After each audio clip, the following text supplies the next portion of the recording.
గడిచిపోయిన గతాన్ని నువ్వు మార్చలేవు, కానీ రాబోతున్న భవిష్యత్తును శాసించగలవు. దాని మీద దృష్టి పెట్టు. ఉదయిస్తున్న ప్రతి సూర్యోదయం ఒక క్రొత్త నిరీక్షణను నీకు ఇస్తుంది. పొడుస్తున్న ప్రతి పొద్దు నీకు ఒక మౌన సందేశం ఇస్తుంది. ఏంటో తెలుసా? నిన్న అయిపోయిందని దిగులు పడకు.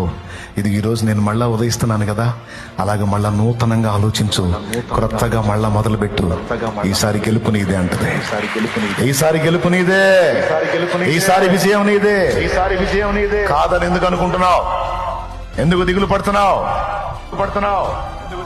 పొడుస్తున్న ప్రతి సూర్యోదయం, ఉదయిస్తున్న ప్రతి పొద్దు నీకు నేర్పుతుంది మరో రోజుంది, మళ్ళీ భవిష్యత్తు ఉంది.